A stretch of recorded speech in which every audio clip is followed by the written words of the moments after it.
오뚜기니? 네. 왜 이렇게 달라졌어? 네, 머리 잘랐어요. 사람을 몰라 보였다. 나 처음 보는 줄 알았네. 그럼 모르는 사람 아무도 없죠? 오늘 처음 오신 분 있어요?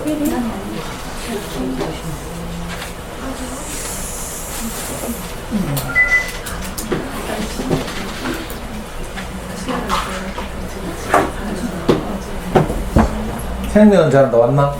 네. 진서 엄마 왔고, 수은통 엄마 왔고, 민민이 왔고. 네, 너는 기저귀 안 왔지? 맞습니다. 어디 있어? 다이아몬드 왔고, 딸샘마 왔고, 대로민이 왔고, 갱달 안 왔지? 네. 집 바로 옆인데, 상큼이 왔고, 블랙스완 안 왔지? 트리니티 안 왔고, 꽃돼지맘 안 왔고, 맞았어요. 울산하는 다원이 누구지? 처음 오시는 분 같은데? 이 또한 지나가리가 왔고, 내가 있으므로, 여기야? 하늘 날다. 이건 유튜브고, 언제라도 봄. 누구지? 아, 두빈이만 왔고, 네, 왔는데요. 어디? 아, 그래? 뭉치가 누구지? 모르는 분인데. 따오기 왔고, 여름, 이거 누구지? 여름, 한여름, 서연마, 여기지? 딸 이름이 뭐지? 사은이.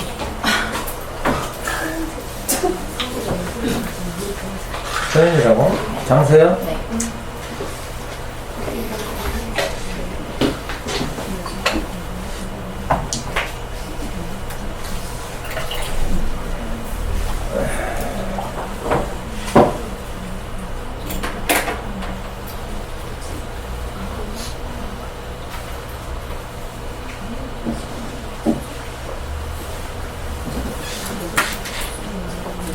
예, 오늘부터 12주인가?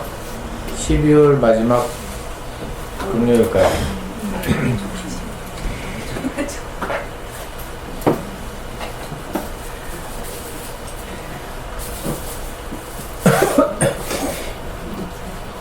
여기 쓴 것처럼 1학기 말에는 제가 2학기 때 수학 공부법 뭐 강의를 할까 이런 고민을 말씀드렸는데, 그래가지고 수학 공부법 기다리는 엄마도 있더라. 근데 수학 공부 이야기 해봐야 도움도 안 되고, 사실은 아무도 저처럼 할 수 없기 때문에.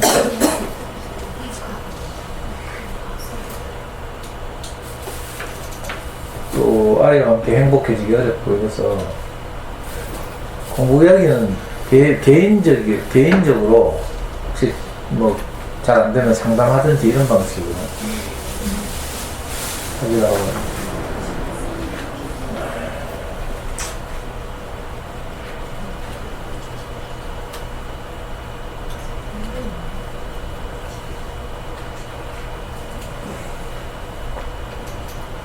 그리고 이번 학기는 저도 자신이 없어가지고 뭐 도움이 되는 말씀 드릴 수 있을지 모르겠네. 엄마들 저 시위에 불어 터져야 애한테 뭐지? 젖을 줄 수 있잖아요. 저도 막 말하고 싶어가지고 막 그죠? 막 입이 건질건질하고 이래야 되는데, 이번 학기는 별로 그런 기분도 아니고 이제 좀 지겨운가 봐.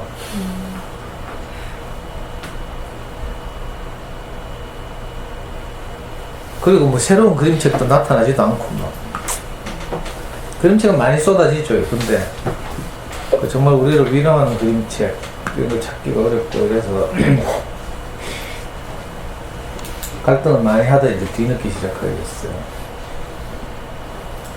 어쨌든 오늘 아침에 내가 그런 마음으로, 기도하는 마음으로 왔는데, 여러분들은 뭐 종교가 없으니까 모르겠지만 하여튼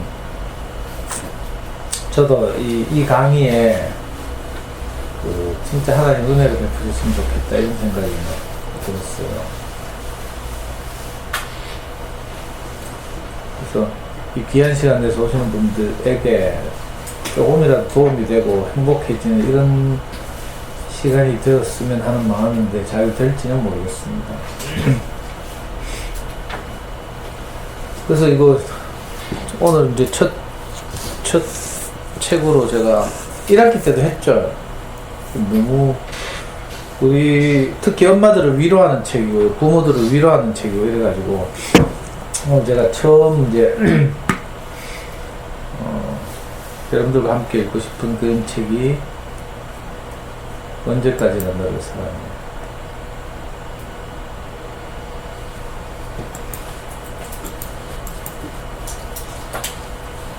이 언제까지 너를 사랑해 저 학교에서도 하도 많이 소개하고 이래가지고 유명한 책이죠. 유명한 책.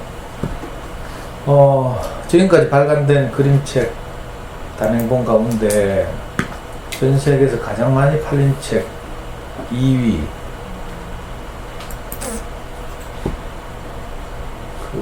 제일 많이 팔린 책이 뭐라고 했죠? 너는 특별하다. 영어로 You are special.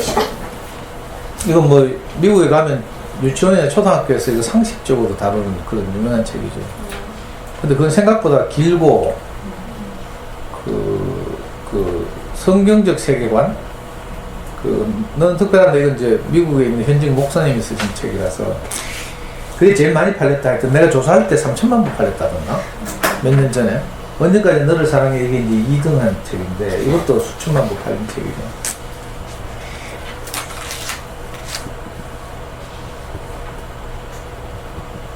지은이가 로버트 먼치라는 분인데 원래 지금 이제 75세를 75세.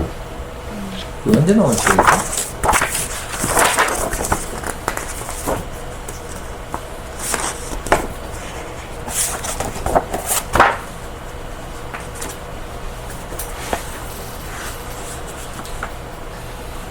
초판이 2000년에 나와요. 2000년에. 2000년이면 우리의 초등학교 4학년인가?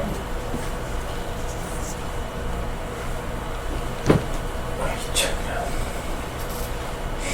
캐나다 보니까 캐나다에서 나온 그림책인데 유명해지기는 자기도 모르는 사이에 미국에서 뉴욕에서 유명해져가지고 일약 그 세계적인 베스트셀러 작가라고 했죠.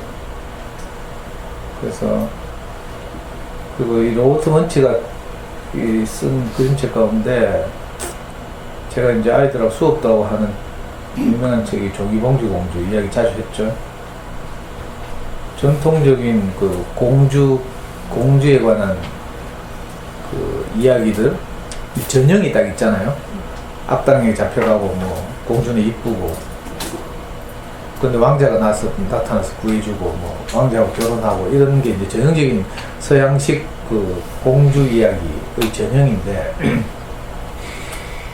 이 로버트 먼치의 조기봉주는 그걸 이제 뒤틀어가지고 반대로 왕자가 악당한테 잡혀가고 공주가 나타나서 왕자를 구한다는 이야기인데 그 공주는 이제 전형적인 공주가 아니라 아주 남루한 옷을 입은 종이봉지 뜯어가지고 만든 그런 옷을 입은 그리고 얼굴도 못생긴 이런 공주죠.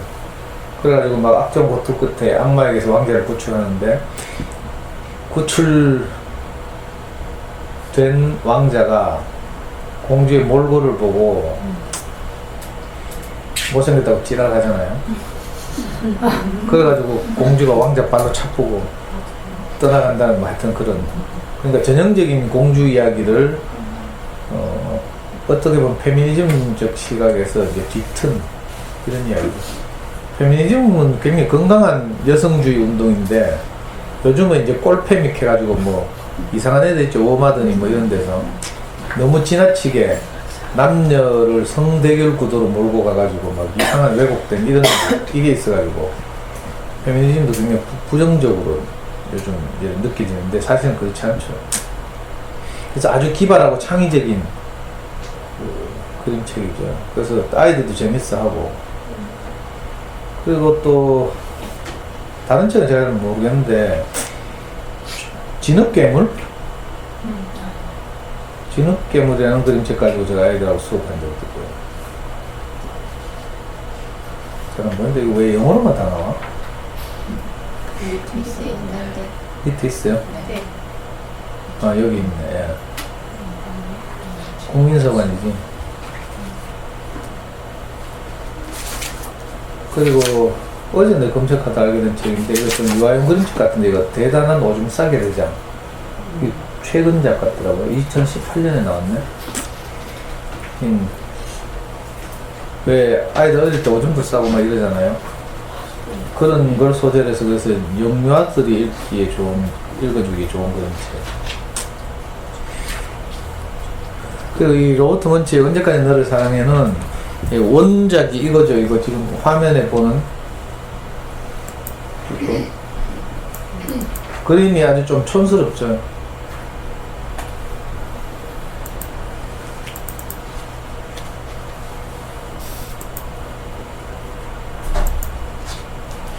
이게 이제 처음 나온 초판이고요. 이거 작년에 새로 나온 버전이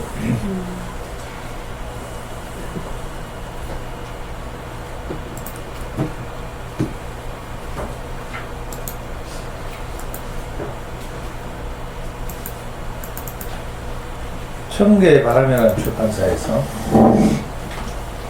저작권을 새로 샀는지 이게 새로 나온 버전이에요. 이세이데 거라고. 이분의 그림책 가지고 몇 번 우리 수업도 하고 했는데 이분 특유의 그림 스타일이 있죠. 그래가지고 이분의 스타일로 새로 나온 그림책이죠. 근데 저는 이게 너무 낯설어 이래가지고 그냥 소개만 하고 말라고. 차라리 소박한 원작이 더 저는 친근감이 있어가지고. 야, 넘어가.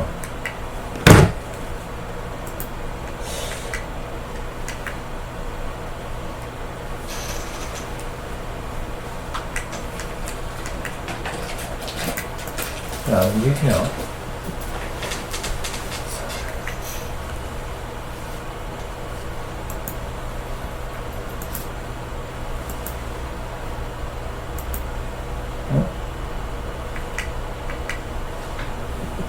점프하면 하니까 안 넘어가네.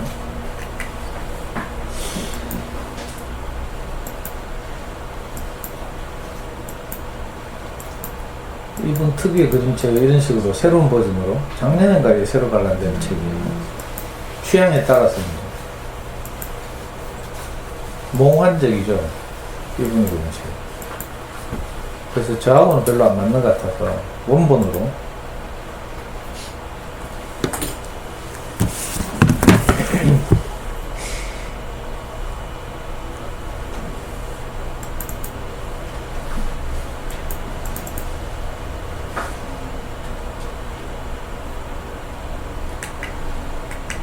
이건 넘어가잖아?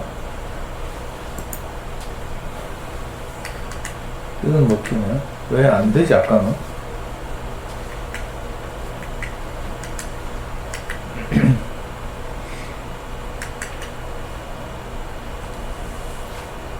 로버트 먼치는 벌써 이 책을 20년 전에 냈는데 지금 이제 나이가 드셔가지고 75세예요, 75세.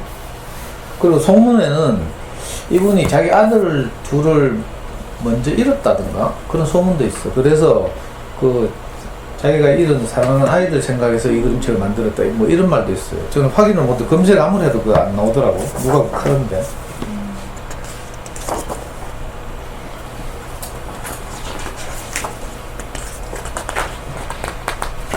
일단 한번 읽어볼게요. 이거 매 학기마다 제가 뭐 말씀드리는 것이라서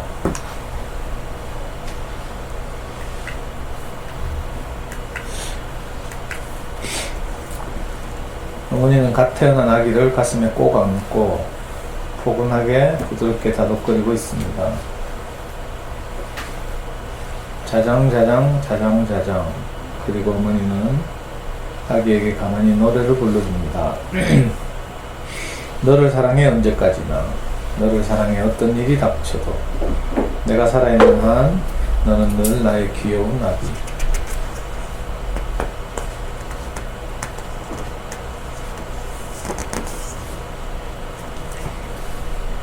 아기는 점점 자랐습니다.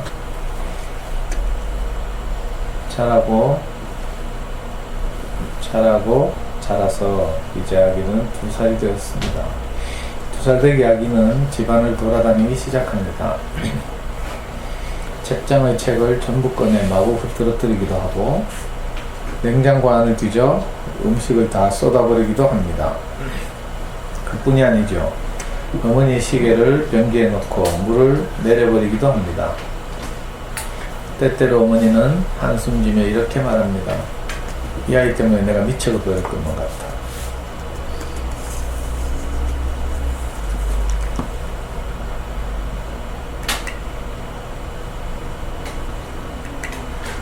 하지만 밤이 되어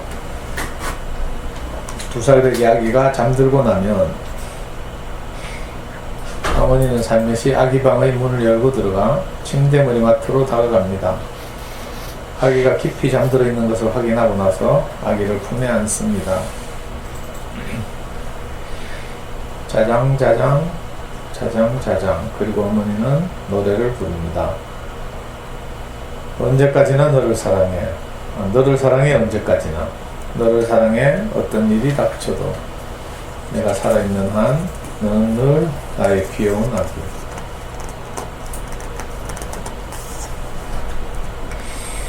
아기는 점점 더 크게 자라납니다. 자라서 이제 아기는 9살이 되었습니다. 9살이 된 남자애는 저녁 식사 시간이 되어도 놀기만 합니다. 목욕 같은 건 정말 싫다고 떼를 쓰죠. 그리고 할머니가 오시면 언제나 버릇없는 말만 하죠. 때때로 어머니는 생각합니다. 이 녀석 동물원에라도 팔아버리고 싶은 심정이야.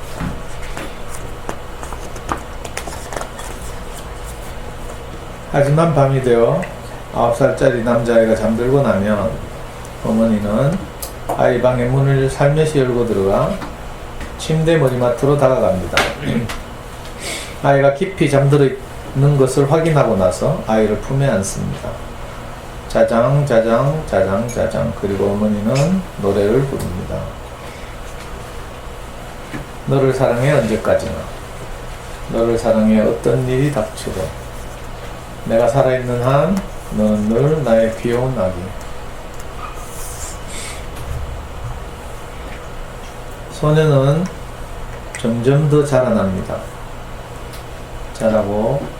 자라서 이제 아이는 10대 소년이 되었습니다.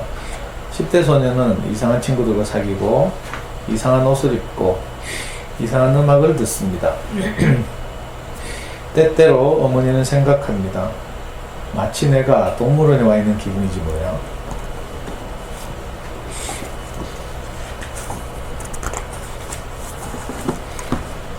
하지만 밤이 되어 소년이 잠들고 나면 어머니는 아이 방의 문을 살며시 열고 들어가 침대 머리맡으로 다가갑니다.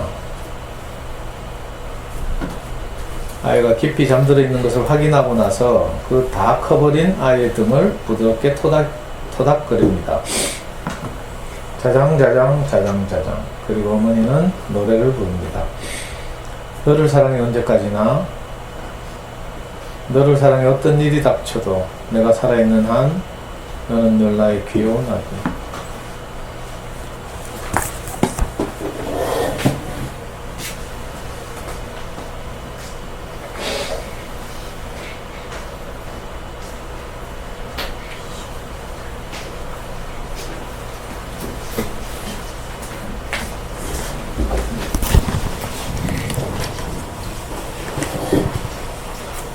이거 했잖아.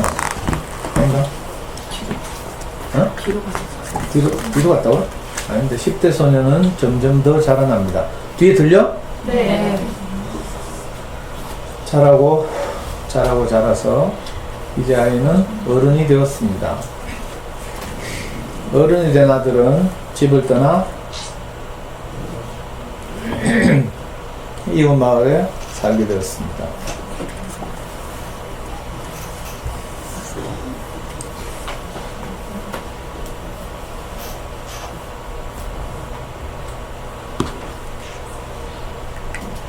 하지만 밤이 되어 주위가 어두워지면 어머니는 버스를 타고 이웃 마을 아들 집으로 가곤 했습니다.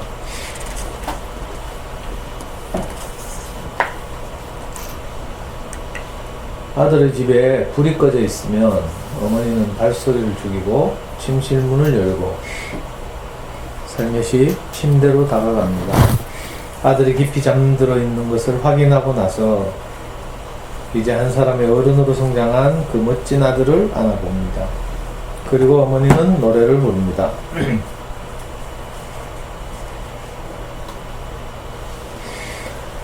너를 사랑해 언제까지나, 너를 사랑해 어떤 일이 닥쳐도, 내가 살아있는 한 너는 늘 나의 귀여운 아기.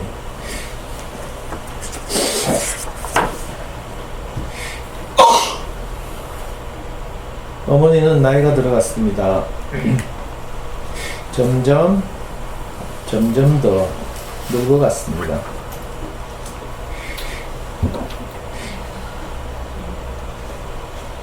어느 날 어머니는 아들에게 전화를 걸어 말했습니다.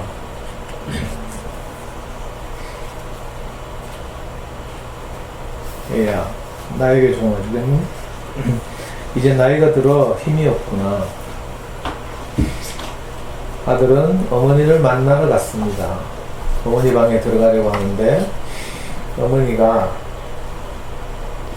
들릴 듯 말 듯 막 노래를 시작하고 있었습니다.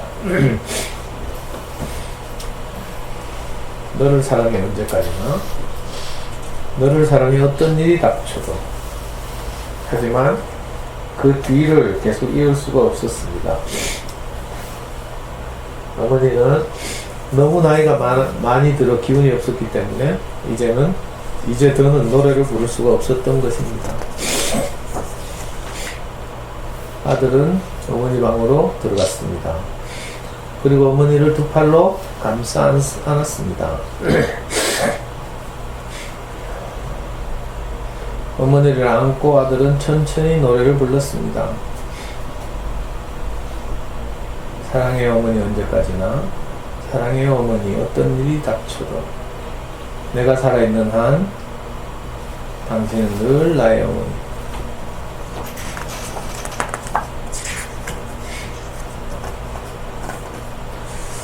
그날 밤 자기 집으로 돌아온 아들은 한참 동안 창밖을 바라보며 서 있었습니다.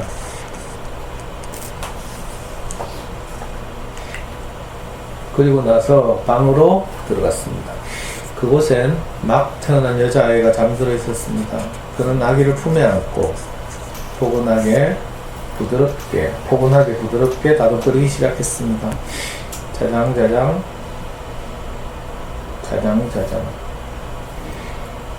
그리고 아기를 안고 노래를 불렀습니다. 너를 사랑해 언제까지나,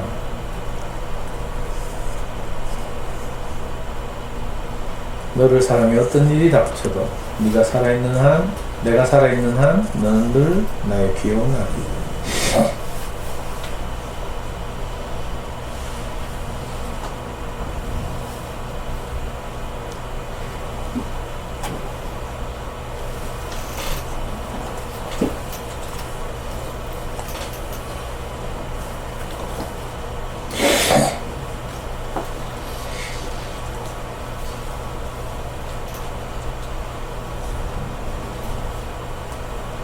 로버트 먼치관에서는 이 책 뒷부분에 이게 없네.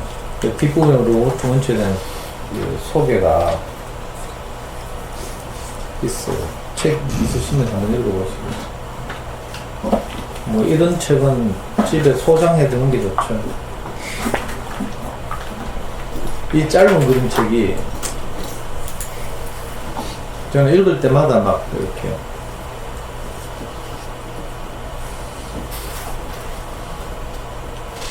감동이 되고 이렇거든요. 어쩌면 우리 부모들이, 엄마들이 특히 우리 아이들을 그 사랑하는 전형? 이걸 보여주는 거죠. 왜곡되기 전에 전형. 그림책 너무 감동이죠. 근데 이게 안 되죠. 이상한 일이에요. 이 원형 그대로의 우리 마음을 묘사한 거죠.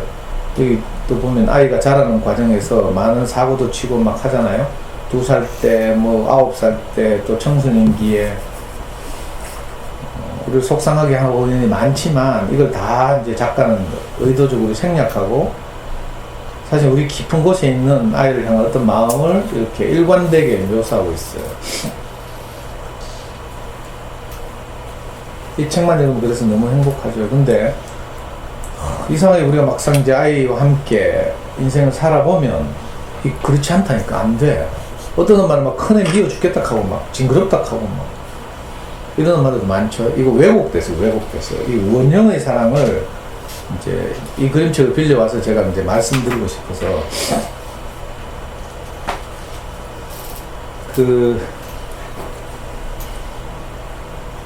우리가 아는 이제 이 사랑이라는 게 그냥 이렇게 간단한 게 아니고요. 고대 그리스에서는 이 사랑을 4가지로 나눴죠. 현대 심리학에서는 6가지.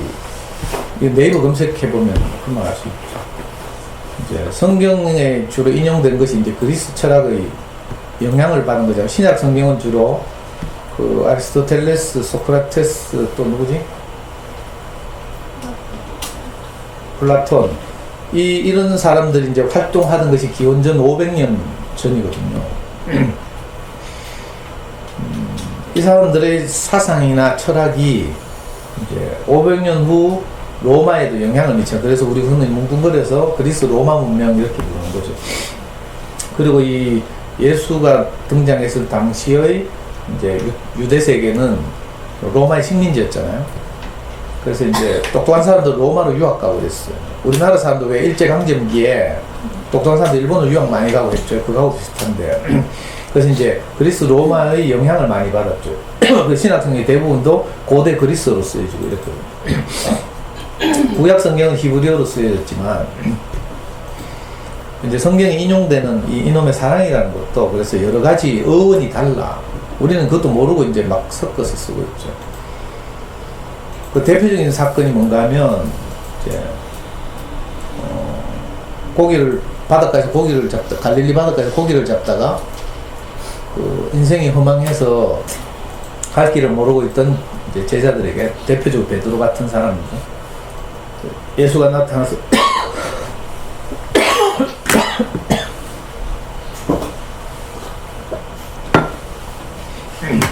예수가 나타나서 꼬시잖아요. 내 따라온나 하면서. 그랬더니 베드로가 그 귀가 솔깃해가지고 따라갔죠. 성경에 보면 그렇게 됐어요. 그물을 버려두고 따라갔대. 이 말이 무슨 말인지 알아요? 바닷가에서 고기를 잡는 사람에게는 그물은 그 자기 모든 것을 말하죠. 먹고 사는데 필요한 모든 것 이런 뜻이에요. 그냥 단순하게 그물을 버려두고 따라갔다 하니까 뭐 그렇게 들을 일이 아니고 사실은 베드로가 자기 생계의 기반이기도 하고 한 업으로서는 그물이 가장 중요한 거죠. 자기 가장 중요한 것 그걸 아무리 해봐도 인생에 만족이 없으니까 그걸 버려두고 예수를 따랐대. 그리고 따라다니까 너무 좋았겠죠. 행복하고 막 이러니까. 그때 예수님이 이제 어떤 사건이 있을 때 베드로한테 물었다잖아. 네가 나를 사랑하느냐 하니까 아니 그걸 말이라고 합니까? 하면서 당근이죠. 막 이런 식으로 큰 소리를 막 치죠. 베드로는 아직 자기를 모를 때예요. 자기가 누구를 그 예수가 사랑하는 그때 예수님이 이제 베드로한테 물을 때 네가 나를 아가페 하느냐 이렇게 물었어요. 아가페는 존재적인 사랑 이런 말이죠.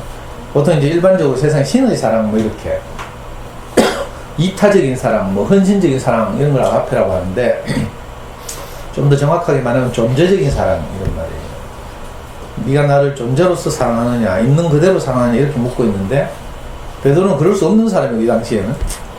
근데 그걸 잘 모르니까 아니 당연히 그걸 말이라고 합니까? 하면서 당신이 죽을 때도 내 따라가고 오기라도 같이 가겠습니다 하고 막 큰 소리 막 쳐요. 그러다가 이제 예수를 따라다니다가 점점 예수가 자기 기대에서 벗어나죠. 베드로는 예수를 따라다니면 그 희망 없는 어부의 삶에서 벗어나서 무슨 큰 출세를 할 줄 알았어. 왜냐면 예수는 능력도 있고 막 이래가지고 막 여러 가지 일도 기적도 막 일으키고 막 이러잖아요. 그러니까 아마 이 제자들의 생각에는 그 당시 이제 이 유대 사회가 로마의 식민지였으니까 예수가 아무래도 보니까 사람들도 많이 따르고 막 희한한 일도 많이 하고 막 이러니까 우리를 로마의 식민지로부터 해방시키겠구나. 그래서 예수를 따라다니면 식민지에서 해방되면 이제 예수가 지도자가 되잖아요. 고대적인 말로 하면 왕이 되는 거, 왕이. 그러면 따라다니면 우리 뭐가 돼? 우리 보스가 왕 되면 나는 뭐 한자리 하잖아. 그런 걸 기대하고 따랐죠. 근데 점점 자기 기대와 멀어지는 길로 가. 이 로마의 식민지로부터 벗어나는 해방운동 이런 걸 해야 되는데 그거 항상 그 당시 이제 그 유대 사회에서요 이 로마에 저항하는 봉기 같은 게 많이 있었거든. 우리 일제강점기에 뭐 만시운동이라든지 독립운동 이런 게 많았잖아요. 그런 것처럼 유대 사회에서도 뭐 많은 반란이나 봉기가 많이 일어났거든. 그 중에서 이제 가장 이제 갈릴리 지방에서 가장 기대를 많이 받던 게 예수죠, 예수. 그래서 베드로는 막 기대에 부풀어서 이제 한 자리 할 거라고. 정권이 바뀌면 따라다니는 사람들 다 막 이렇게 하다못해 내 운동권 선배 계대 출신의 운동권 선배가 한 분인데 이분은 노무현 정부가 딱 들어서니까 내하고 맨날 바둑 두던 사람인데 경북관광공사 사장 되더라고. 왜냐면 정권이 바뀌면요 자리가 5,000개 차관급 이상 자리가 5,000개 난다 하던가. 우리는 뭐 장차관 하면 뭐 20개 부수 정부 부수밖에 모르잖아. 그게 말고 뭐 외청 공사 뭐 많아. 하여튼 기관이 많아. 그러니까 베드로도 이제 그런 기대를 했겠죠. 근데 시간이 흐를수록 예수는 정치적인 지도자가 아니고 전혀 다른 목적을 가진 이 행복이 없는 물리적인 세계에 그죠? 진짜 행복이 무엇인지를 이제 선포하고 다니는 이런 삶을 사는 거예요. 그러다가 이제 그 기득권자들의 모함을 받았는데 십자가로 죽게 되는데 마지막으로 가보니까 십자가에 죽잖아. 그죠? 완전히 내 기대와 다른 거라. 이렇게 비교가 될는지 모르겠는데 저도 초기에 어린이 선생님들 강의를 할 때 많은 엄마들이 저한테 막 기대를 하더라고. 저 선생님 강의를 들으면 우리 애가 공부를 영재처럼 잘하게 될 거야. 이렇게 다. 나도 그럴 줄 알았거든. 내 시킨 대로만 하면. 근데 내 시킨 대로 하는 옆에 애들이 아무도 없더라고. 그 점점 실망하잖아요. 그러니까 다 떠나가는 거라. 나중에 뭘 하는 줄 알아요? 내가 직접 들은 저주의 말도 많은데 내가 니를 만난 걸 후회한다 하면서 어떤 그렇게 말하는 사람도 있어요 진짜로. 차라리 니 안 만나고 그래가지고 내가 자기지도 학습이고 엄마 병하고 다 때려치우고 어릴 때부터 학원 돌렸더라면 이 지경은 안 났을 건데 막 이카는 사람도 있었어. 괴롭죠. 저도 사실은 이게 좀 도움이 되자고 강의를 하는데 나중에 이런 소리 들어봐 하고 싶겠는가. 이 비할 바는 아닌데 이제 베드로와 예수의 관계도 이보다 훨씬 나겠죠. 그래가지고 너무 분통이 터져가지고 제자들이 다 떠나가잖아. 아니 분명히 막 로마 군대에 저항하고 막 이래가지고 무슨 이 분명히 우리가 볼 때 하나님의 아들 같거든. 자기들이 따라다니면서 보니까 뭐 이상한 일을 많이 하고 이러니까 뭐 한마디 했더니 파도가 잠잠해지고 막 이런 일도 있었다. 죽은 지 나흘 돼서 썩은 송장 냄새가 나는데 가서 나사로야 일어나라 하니까 시체가 훌떡 일어났다는 말도 있고. 그러니까 분명히 이 사람은 신의 아들 같아. 그래서 뭔가 할 것 같았는데 안 된 거라. 그래가지고 마지막에는 그 목숨을 걸고 예수를 따랐던 베드로조차 예수를 떠나줘요. 그 유명한 사건 있죠. 네가 새벽닭이 울기 전에 나를 3번 부인할 것이다 하니까 베드로가 뭐라 했어요? 정말 섭섭합니다 하면서 나를 우여보고 그렇게 말씀하십니까 하면서 난 당신을 죽을 때까지 따라가겠다 막 있겠다니까. 그 실제로 그게 베드로의 그 심정이고 자기를 모르고 자기가 누군지를 모르니까 그런 거죠. 나중에 진짜로 예수가 십자가에서 죽게 되니까 베드로가 진짜 띵 받친 거라 내가 도무지 저 사람 모르겠다 이렇게 된 거죠. 그러니까 혹시라도 마지막에 무슨 반전이 일어날까 싶어가지고 예수가 그 사형 선고를 받는 법정에 베드로 몰래 들어가잖아요. 근데 로마에서 파견된 이스라엘을 지배하던 총독이 빌라도인데 이 빌라도가 마지막 재판을 하는 그 법정에 베드로가 몰래 숨어 들어간다니까. 숨어 들어가서 재판을 지켜보잖아요. 근데 재판 진행 과정 내내 똑같은 거라. 너무 실망스럽죠. 뭐 어쩌고 하면 예수가 뭐 바보같이 가만히 있어. 막 송사하는 사람들이 이제 누명을 씌웠잖아요. 그래가지고 뭐 로마에 지금 반역을 일으키려고 합니다 하면서 이렇게 덮어 씌웠어.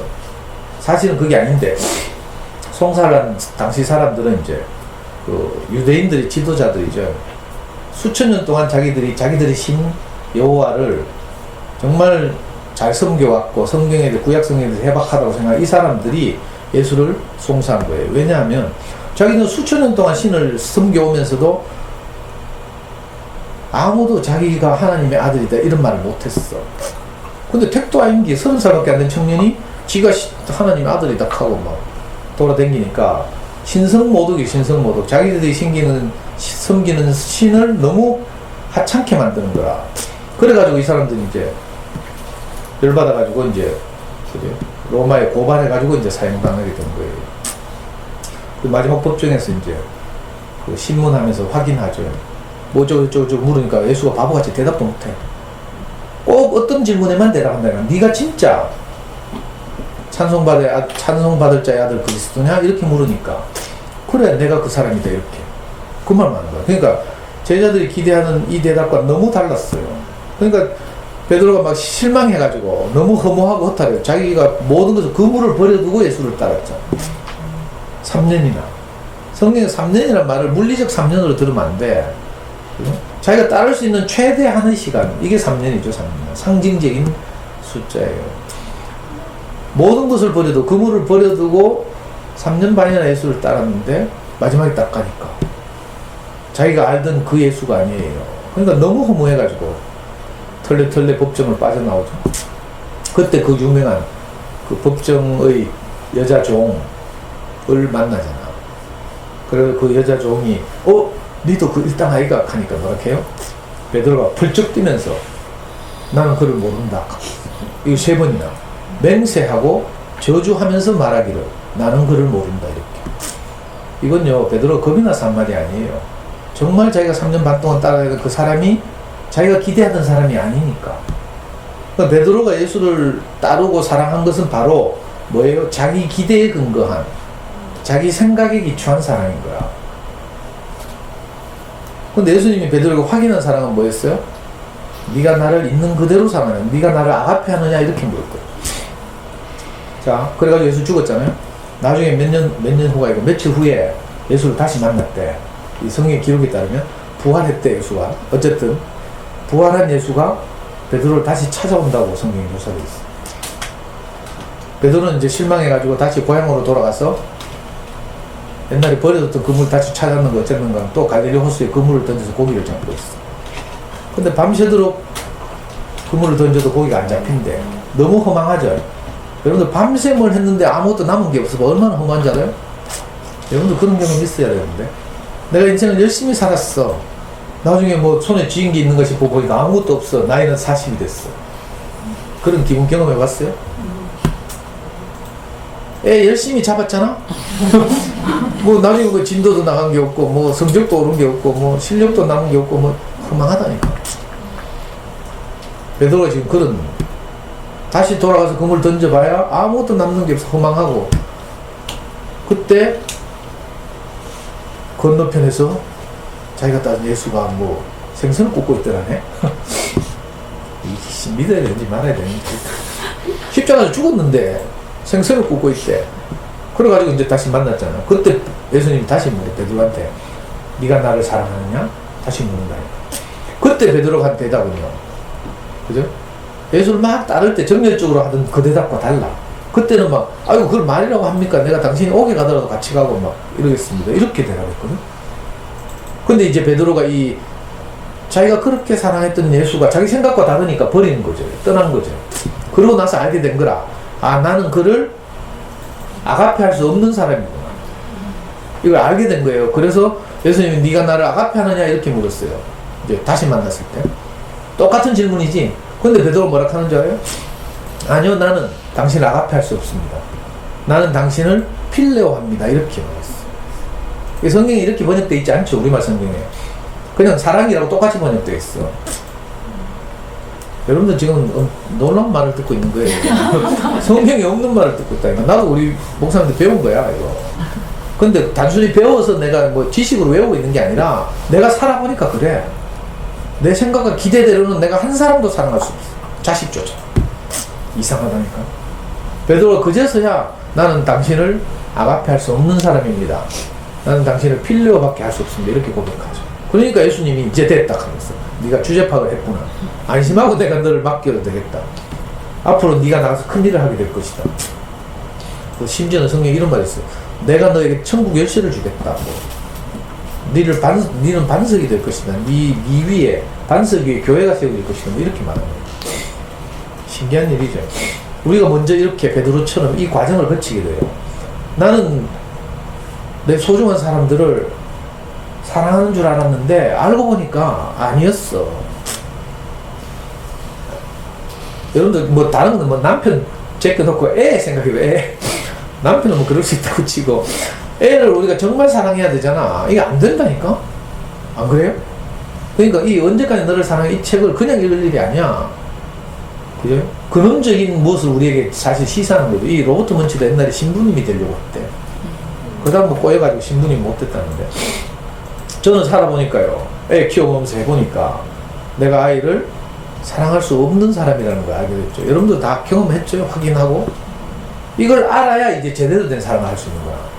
아, 그래도 나는 아이를 사랑하는데요. 뭐, 전부 지 생각이지, 지 생각. 결정적인 순간에 한가 봐요. 여러분도 아이를 어려서 잘 모를 수도 있어. 애 죽이고 싶을 때도 있다.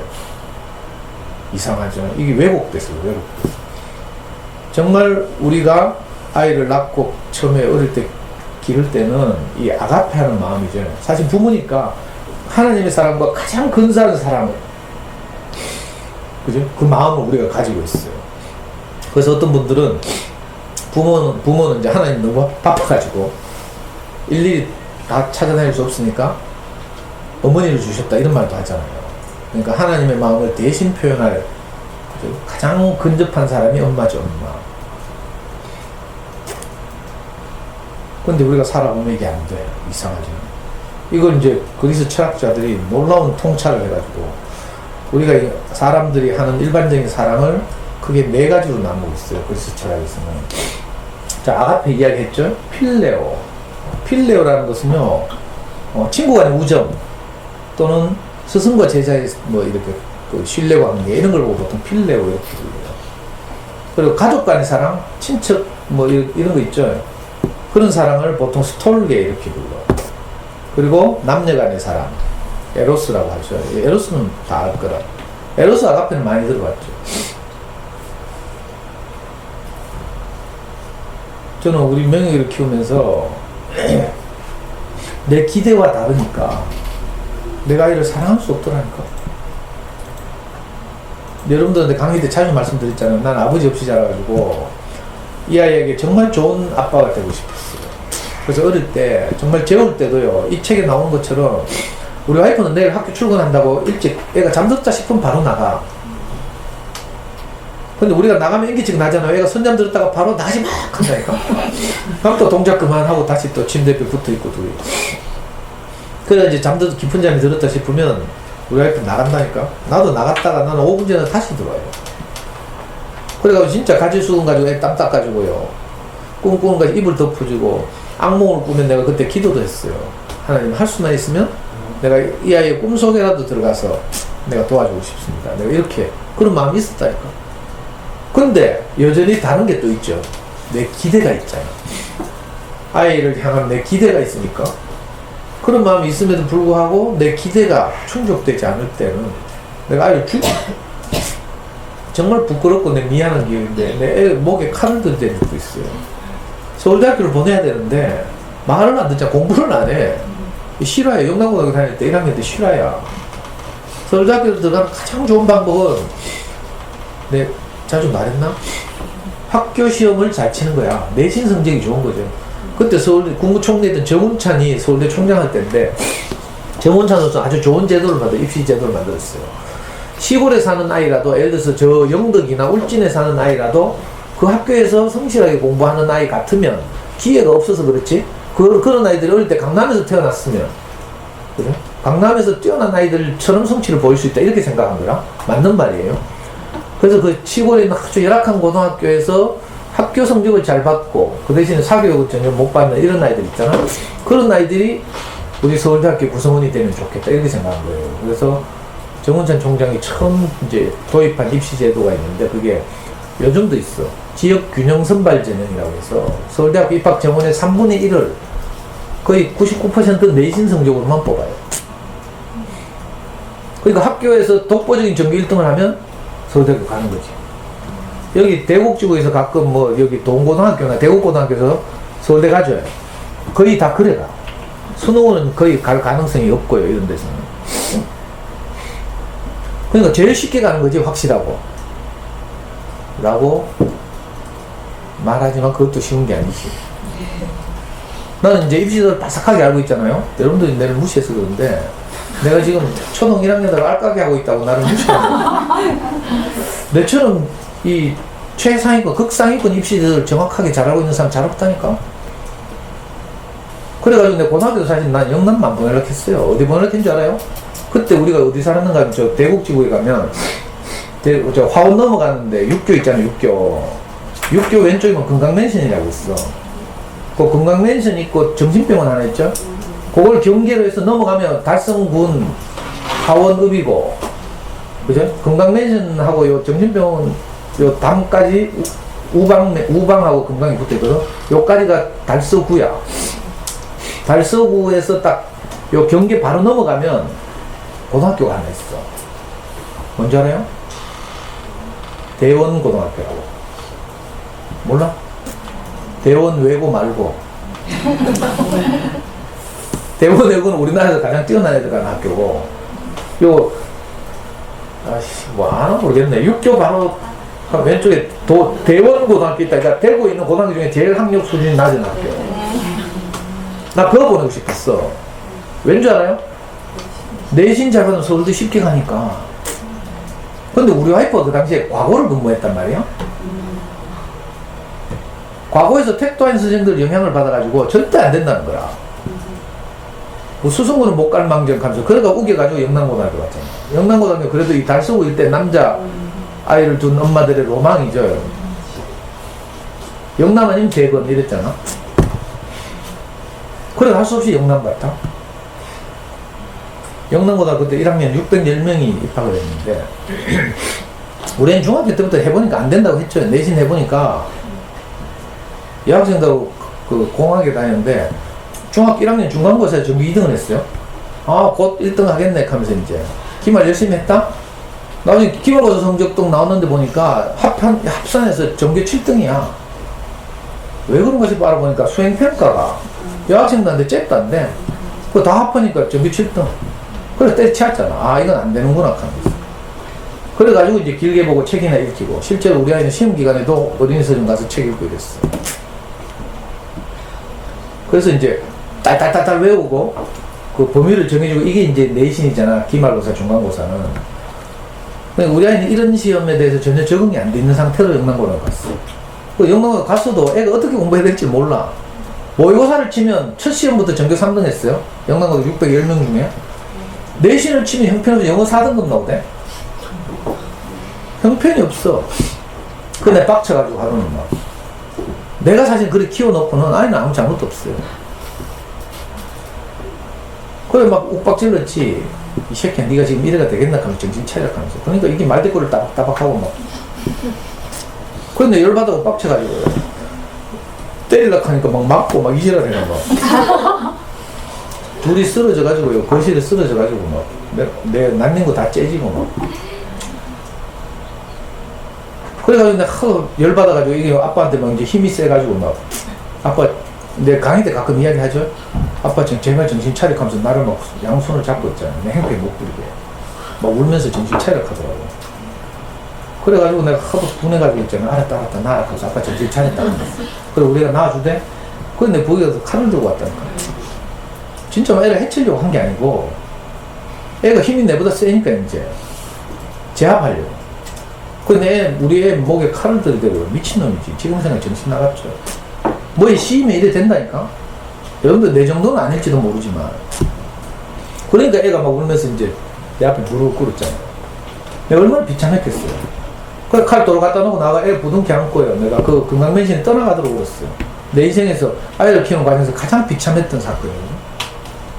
정말 막 그때 너무 비참해가지고 막 우리 둘이 끌안고 막 통곡을 하면서 우니까 우리 앞에 창문 다 닫고 있잖아. 그 동네 동네 쪽 팔린다 하면서.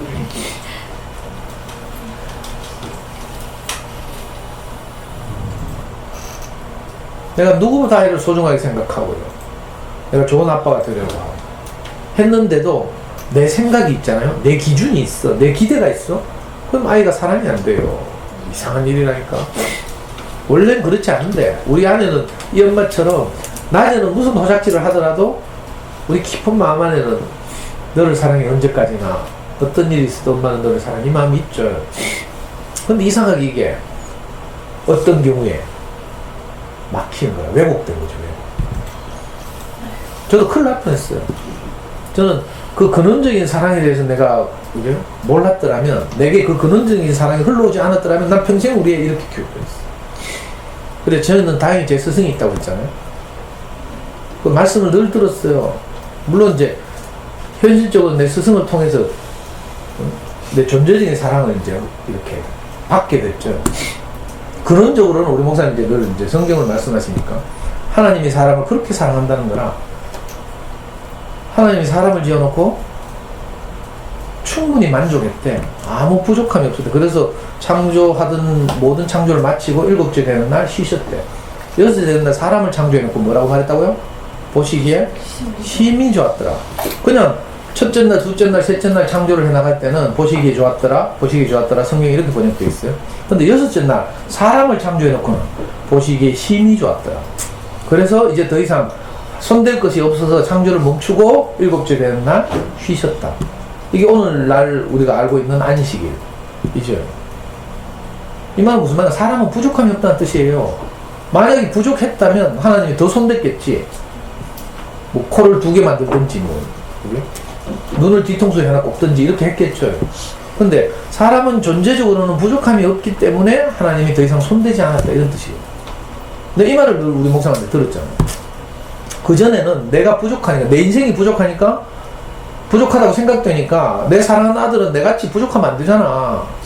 이 소중한 놈을 그래? 부족하지 않게 키워야 되니까 내가 미친놈처럼 그렇게 막 서울대학교 보내려고 목숨을 걸었죠. 근데 이상하죠? 내가 인생이 짜칠 때 내가 부족하다고 생각될 때 그래? 아이는 그렇게 키우면 안 되니까 내처럼 불행하면 안 되잖아. 부족하면 안 되죠? 내처럼 막 한이 많고 이러면 안 되잖아? 그러니까 우리가 무슨 짓을 했으라도 아이를 잘 키워야 되지. 근데 이때는 이제 위험한 거죠. 제가 꼭 그랬어요. 나는 내가 충분히 공부를 못해서 내가 아버지가 없어서 학교를 못 다녔어. 내가 서울대학교를 못 가서 그런 줄 알았어. 내 인생의 부족이. 그래가지고 우리 애는 그렇게 안 키우려고 막 미친놈처럼 했잖아요. 나중에 그게 내 인생이 부족하지 않다는 사실을 내가 뒤늦게 알았잖아. 나는 나로서 충분한 거라. 뭐 성격이 좋다는 말이 아니에요. 이거 잘 들어야 돼. 네가 뭐 부족하지 않은 거 하면서 또 이래 들으려. 내 성격이 좋다는 말도 아니고요. 뭐 내 다리가 길다는 말도 아니고 그런 말이 아니에요. 존재적으로 나는 그래요? 원래 사람 어떻게 지었다고요? 하나님의 마음을 나타내고 살기에 부족함이 없다는 뜻이에요. 이건 이제 하나님 이런 종교적 개념을 빼고 말하면 우리가 행복하게 살기에는 우리는 부족함이 없죠. 근데 다른 것을 하려고 하면 내가 부족해. 내가 모델이 되려고 해봐. 얘는 패션 모델이 되려고 해봐. 당장 절망이죠. 아니 왜 그래? 요즘 애들 다리가 긴지 몰라. 그러니까 내가 내 목표를 세우면 당장 부족해져. 원래 사람에게 목표가 있는데 무슨 목표? 하나님을 표현하는 그죠? 목표. 흙은 원래 목적이 있죠? 흙은 좋은 씨를 받아서 그 씨의 열매를 내는 것이 흙의 일이에요. 인생의 일은 뭐예요? 내게 온 좋은 마음을 표현하고 사는 거라. 그럼 다 행복해져. 이걸 하기엔 부족함이 없다는 뜻이에요. 근데 이제 이거 말고 다른 거. 그래도 돈은 많아야지. 그래도 좋은 대학은 가야지. 그래도 뭐 다리는 길어야지. 뭐 이런 거 있잖아. 내가 그래서 그래도 귀신이라고 했죠. 농담으로 하는 말이 아니에요, 사실은. 이걸 보고 성경에서 귀신이 들렸다 한다니까. 돼지 귀신이 들렸다. 돼지 귀신이란 말은 그 당시에는 돼지 키우는 일이 굉장히 큰 사업이거든. 요즘 말하면 돈 귀신이란 말이지. 이 그리스 철학으로 말하면 맘모니즘이라고 했죠. 맘몬이라는 신이 있어. 물질을 주관하는 신이죠. 그래서 이제 그 재물, 물질 이런 걸 가장 중요하게 생각하는 경향을 보고 맘모니즘 이렇게 불러요. 요즘 현대사회가 그렇죠. 자본주의 사회라고 하잖아요. 돈이 모든 것을 막 지배하고 이러니까 그 옛날 원시적으로 말하면 성경에서는 돼지 귀신이 들렸다 이렇게 말해요. 그 우리가 무슨 귀신이 들린 거죠. 왜? 저는 정말 다행히 내 인생이 점점 회복돼 갔어. 어떤 말씀을 들으니까 아 그래? 나는 부족함이 없구나. 현실적으로 우리 목사님이 내한테 그렇게 했다 했죠. 네가 어쩔 수 없어서 그렇게 살았다. 원래는 그렇게 살 사람이 아닌데 어쩔 수 없어서 귀신 들려서 고수를 만나면요 우리는 어쩔 수 없이 속아. 근데 이번 연휴 동안 있잖아요. 얼마 전에 나올 연휴 있었잖아. SBS에서 몇 년 전에 한 21부작 드라마를 봤잖아. 뭔지 알아요? 타짜라고. 타짜 3 영화 나왔다 하는데 돈 주고 볼 수는 없고 재미도 없다 하고 또 옛날 생각도 나고 이래가지고 마침 SBS에서 타짜를 했대. 벌써 10년도 더 됐나? 알아요? 21부작 타짜를 했대. 그건데 다운받아가지고 막 이틀 3일 밤새워가면서 그거 봤잖아. 먼동이 틀가 아침 9시까지 옛날에 프리즌 브레이크 볼 때처럼. 와 진짜 내 옛날 생각나대. 정도의 차이는 있고 막 실제로 손목 잘리고 손가락 잘리고 이런 일은 내가 없었지만 사채 땡겨 쓰고 뭐 꽁지 돈 쓰고 그래가 뭐 그거 쫓겨나고 실제로 뭐 찾아오고 이런 거 있잖아요. 그거 내가 다 해본 거거든. 저 구름통에서 내가 어떻게 빠져나왔을까 기적 같더라니까. 진짜 내 인생에서 기적이 일어났죠. 그렇게 어쩔 수 없어 그렇게 살았는데 근데 신기하게도 내가 그 말을 딱 들으니까 아 그래 내가 진짜 어쩔 수 없어 그렇게 살았지 이게 딱 인정이 되더라니까. 나도 몰랐는데 난 진짜로요 어릴 때 내가 노름을 할 때마다 잘 이겼거든.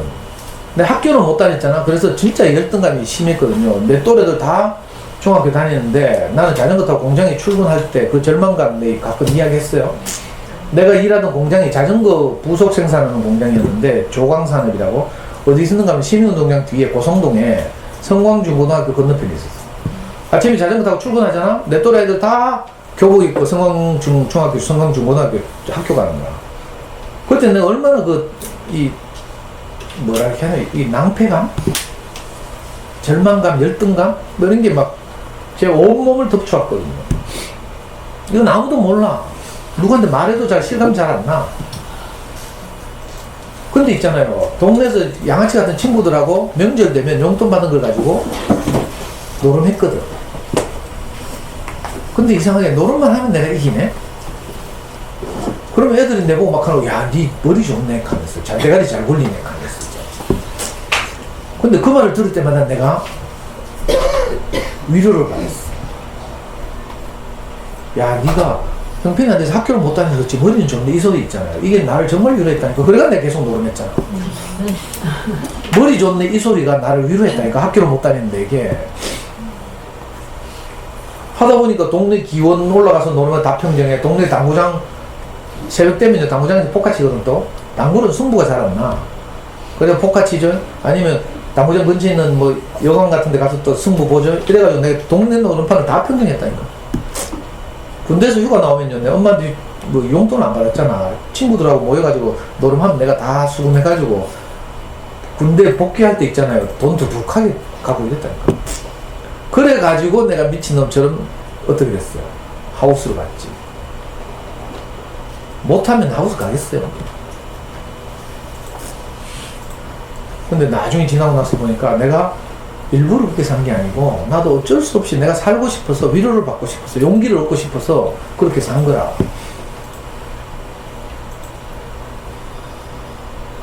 근데 그 말을 들었잖아. 있는 그대로 나를 인정해주는 말을 들었어. 네가 어쩔 수 없어서 그렇게 살았구나. 그리고 새로운 말을 또 듣게 됐죠. 너는 부족함이 없다. 근데 그 말 처음 들었을 때는 진짜로 내가 안 믿어져가지고 내가 벌떡 일어나서 질문했다니까. 지금도 내 선이 생각이 나요. 우리 목사님 형제들하고 수백 명이 모여서 겨울 집회를 하는데, 장소도 내가 생각이 나. 그 넓은 강당에서 내 축구하고 뻘건 추리닝 입고요. 아래 위로 뻘건 추리닝 입고 축구를 했거든, 겨울에. 몰골도 슬리퍼 신고 이제 축구 끝나면 이제 우리 끈 풀잖아요. 그래서 슬리퍼로 갈아 신고 교회 갔다니까. 겨울 집회가. 그때 진짜 양아치도 유도 아니지. 예의도 없고 막 있잖아. 추리닝 입고 그냥 가가지고 앉아있다가. 인생은 사람은 부족함이 없다는 거라. 내가 그 말 듣고요. 그 자리에서 벌떡 내가 손 들고 질문했어, 우리 목사님한테. 그 거짓말 진짜입니까? 하면서 물어봤다니까. 내가 너무 좋아가지고. 이러면서 내가 점점 회복됐어. 회복되고 나니까 어떻게 돼요? 내가 아이를 사랑할 수 있게 된 거야. 그전에는 내 기대와 기준 이런 게 있잖아. 내 요구가 있어. 여기에 부합하지 못하면 내가 미워 죽겠다니까. 근데 내가 그 말씀을 듣고 나서 내가 존재적으로 충분해지니까, 내가 부족함이 없어지니까, 내가 부족함이 없으니까 아이를 그래? 부족하게 여기겠어요? 이상하다니까. 내가 경상도가 내가 짜치면 내가 아이를 쪼게 돼 있어. 내가 넉넉해지잖아요. 쫄 이유가 없어. 이상하다니까. 그제서야 내가 아이한테 뭐라 하잖아요. 니는 아빠처럼만 살면 된다 이렇게 된다. 내가 어떻게 그렇게 말했어? 내가 그때 직업도 없었죠. 지금도 그렇지만 난 지금까지 결혼해가지고 내가 한 번도 돈을 번 적이 없어. 진짜 이게 남자로서 너무 비참한 절망적인 삶을 살았잖아. 오히려 노름에서 망해서 막 채권 추심 들어오고 이래가지고 있잖아요. 전세 계약서 뺏기고 사채업자들한테 월세방으로 나 앉아가지고 정말 비참하게 살았거든요. 그래서 내가 정말 할 수 있는 게 없어가지고 애 키웠다니까. 우리 마누라한테 너무 미안해가지고. 우리 와이프 학교 월급에 은행에서 차압 들어가요. 우리 와이프 월급에만 차압 들어온 게 아니고 우리 와이프 동료 교사도 내 보증 서가지고 카드 깡 하는 방법이 있거든. 카드 깡에서 돈 땡길 때 뭐 이상하게 뭐 하는 게 있어. 전자제품 산 것처럼 해가지고 막 목돈을 이렇게 그런 거 하고 신혼보증에서 뭐 이런 거 해야 되잖아요. 우리 와이프 한 사람으로 안 돼. 공무원 2명이 연대 보증이 있어야 돼. 우리 와이프 절친이 또 내 보증했다. 나중에 그 선생님한테도 차압 들어갔잖아. 정말 얼굴 두고는 못 다닐 인생이죠. 우리 와이프는 얼마나 학교 안에서 쪽팔렸겠어요. 월급을 못 받는다니까? 은행에서 월급의 50%를 먼저 가져가. 그러니까 그 행정실 이런 데서 다 알잖아 이제. 그 나머지 50%를 가지고 세금 떼고 뭐 회비 떼고 뭐 이거 떼고 뭐 그걸 동료 선생까지 그런 지경을 당할 정도로. 근데 누구 앞에서 그죠? 이렇게 낯짝 두껍게 큰 소리 치고 이렇게 살 인생이 아니었어요. 너무 미안했죠. 그래서 내가 뭘 하면 사고를 치니까 내가 할 수 없이 우리 목사님 만난 이후로 내가 집에 들어앉았잖아요. 우리 목사님 내가 공부하라고 서울에 가서 공부를 하라고 고시원비도 대주고 이랬는데 내가 안 하던 짓 하다가 디스크 걸려가지고. 그런데 우리 이 이야기 했죠? 자주 했죠? 우리 목사님 50만원 매달 50만원씩 내줬다니까. 니는 공부를 해야 되는데 데모를 해서 인생이 꼬였다 그랬어. 그래서 서울에 고시원에 올라갔잖아 진짜. 지금 우리 아들 살고 있는 그 동네야. 근데 몇 달 하니까 공부도 습관이 안 맨날 화염병 던지고 돌 던지던 게 뭐 법선, 민법, 총칙 이런 거 들고 앉아가 공부하다가 이 눈에 들어오겠어요? 기초 어릴 때 책을 많이 읽어야 되는데 책 안 읽어서 기초도 없지.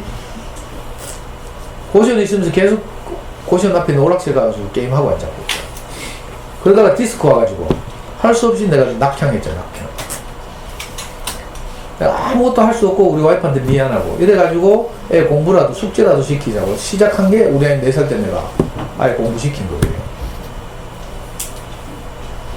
근데 내 인생이 만족이 없을 때는 아까 말씀드린 것처럼 내가 늘 그렇게 야 이 새끼야 니 이카면 아빠 꼴난데 이카면서 근데 늘 이렇게 했다니까. 내 레파토리처럼 니 이카면 아빠 꼴난데 이카면서 나를 저주하는 거지 사실은. 근데 있잖아 이상하게 내가 어떤 말씀을 들었잖아. 갑자기 내 말이 달라졌어. 내가 존재적 사랑 그죠? 하나님의 사랑을 얼마나 소중하게 여기는지 이걸 알게 됐어. 그러다가 내가 막 자존감이 넘치잖아요. 그래가지고 우리한테 그때부터 한 말이 뭔지 알아요? 네가 아빠처럼만 살면 된다 이렇게 말했다니까. 공부는 먹고 살기 위해서 하는 것이다. 내가 공부를 잘하면 안정된 직업을 가지고 공부를 못하면 고생하면서 돈을 벌어 먹고 사는 거지. 무슨 말인지 알겠어요? 공부는 그런 거라 사실은. 그걸로 인생이 만족하고 행복해지는 거하고 아무 상관이 없어. 그러니까 공부 좀 못해도 괜찮아. 여기에 대해서 여러분들이 분명해져야 돼요. 그제서야 내가 아이를 진짜 있는 그대로 사랑하게 됐다니까. 그래서 내가 그때 우리 고등학교 1학년 때 이 사실을 그 절망적인 사건을 겪고 내가 이걸 알게 됐어. 또 확실해졌어. 그래서 TV 출연했잖아요. 토요일 아침마당에 나가서. 이것도 강의 때 자주 이야기했죠. 1시간 동안 녹화를 뜨고 나서 그 사회자가 아나운서가 저보고 아드님 녹화방송 보실 테니까 마지막으로 한마디 하라는데. 근데 내가 온 마음을 다해서 그렇게 말했어요. 사랑하는 내 아들아, 아빠는 어떤 경우에도 너를 사랑한다. 네가 앞으로 인생을 살면서 어떤 일이 있을 때마다 이 말을 꼭 기억했으면 좋겠다. 근데 유언처럼 말했다니까. 이거 어떻게 말했는데 이 그림책 읽어서 말한 게 아니에요. 이 그림책은 사실은 내가 이 마음을 말하기에 너무 좋아서 내가 선택한 거지. 내가 그 사랑을 받았거든. 너는 부족함이 없다. 이 말이 내게 흘러왔어. 그러니까 내가 회복됐어. 그러고 나니까 내가 담대하게 아이한테 아빠는 어떤 경우에도 너를 사랑한다 이렇게 말하게 되는 거죠. 이게 맨정신으로 안 돼. 그랬더니 신기한 일이 벌어졌어요. 내가 그 출연한 녹화 동영상을 우리 교회 어떤 형제가 우리 교회 홈페이지에 링크를 했다. 그래서 동영상이 우리 교회 홈페이지에 또 올라왔어. 그랬더니 어떤 누나가 딱 보더니 그죠? 그 동영상을 보던 어떤 누나가 댓글을 달았어. 이 동영상을 보니까 이 누나 표현이 뭐더라? 이 동영상을 보니까 하나님이 아버지로 말씀하시는구나 이렇게. 그 누나 희한하죠. 이제 우리 목사님 일찍 만난 그 누나인데 유명한 누나도 아니에요. 이 누나는 막 하여튼 닭도 잘 잡고 막 희한한 누나야. 닭 모가지를 비틀어서 닭을 잡는다니까. 와 무서워. 그런 누나인데 지금도 저 청도에 이렇게 농사 짓고 사는데 이 누나가 그 동영상 딱 보더니 그렇게 댓글을 달았어요.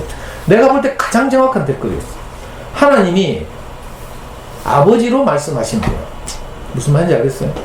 하나님의 마음을 아버지라는 사람을 통해서 대신 말하고 있구나. 그러니까 제가 우리 명희한테 아빠는 어떤 경우에도 너를 사는데 이 말은 그냥 일반적인 아빠가 하는 말이 아니고 하나님의 마음을 가진 사람이 한 말인 거죠. 무슨 말인지 알아듣겠나? 우리도 이 마음이 오면요 하나님 마음으로 엄마가 돼서 말한다니까. 원래 우리는 그렇죠. 하나님을 대신해서 우리 아이들을 사랑할 존재예요. 엄마들은. 근데 이게 왜곡돼서 문제였죠. 왜 왜곡되는가 하면 이 사랑이 오지 않도록 자꾸 차단하는 어떤 영향이 있거든. 이건 나중에 말씀드린다고요. 그 누나가 댓글 달았는데 지금도 이 세월이 오래 지났잖아. 우리 애가 17살 때 사건인데 지금 29, 30이니까 10몇 년이 흘렀는데 내가 지금도 그 댓글을 기억하잖아. 하나님이 아버지로 말씀하시는구나 이렇게 그 누나가 댓글 달았어. 전형적인 아빠가 뭐 유명해서 뭐 이렇게 그런 말 할 수 있는 게 아니에요. 오히려 저같이 별나면 애 잡지. 애 죽인다니까 저한테. 우리가 마음은 그렇지 않은데 이상하게 아예 갈등이 생겨봐요. 이게 안 된다니까. 이번에 방학 중에 내가 최근에 2건을 상담을 했어요.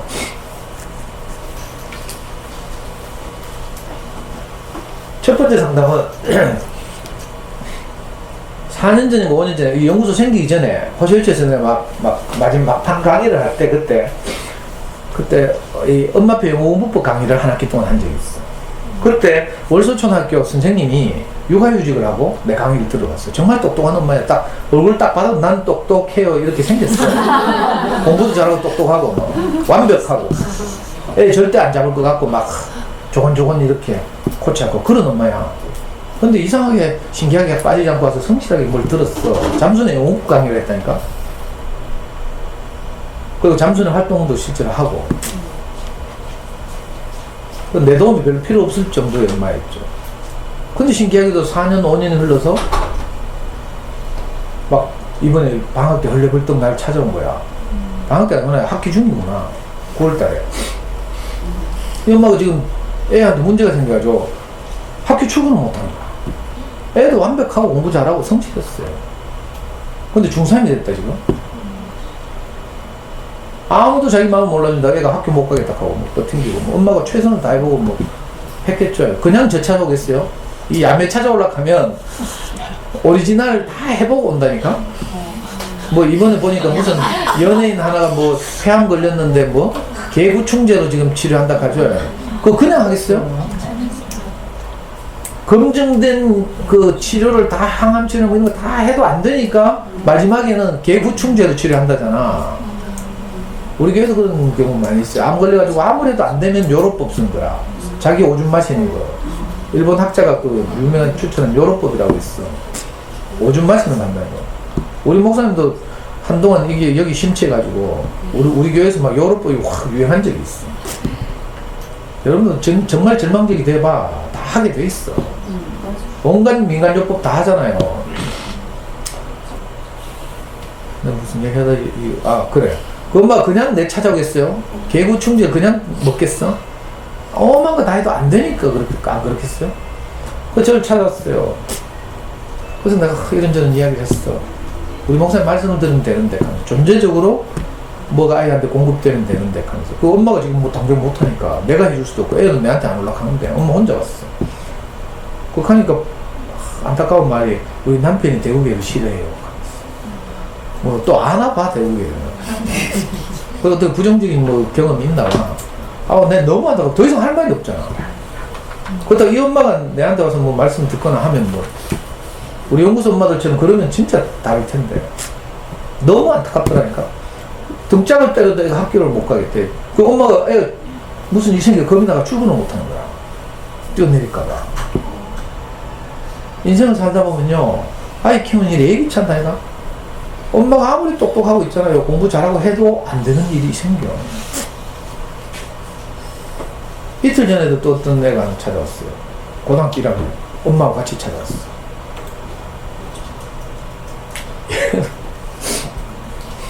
얘는 뭐가 문제인가 했더니 학교도 가기 싫고 죽고 싶다 하고. 멀쩡하게 공부 잘하고 이랬던 애인데. 니는 왜 죽고 싶노? 하니까 여드름 때문에.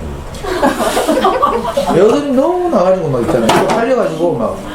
사춘기 때 그렇잖아. 내 밖에 모르잖아. 모든 사람이 나를 쳐다보고 막 비웃고 하고 막 이래가지고 애가 미치겠 한다. 다행히 얘는 결정적 차이 뭔지 알아요? 이 엄마가 너무 가난해서 남편하고 이혼하고 애를 혼자 키우는데, 옛날에 그 진짜 택도 아닌 카페, 대구맘이라는 카페에서 우리 모기님이 옛날에 몇 년 전에 글을 1년 동안 한 달 한 편씩 올렸다고 했죠.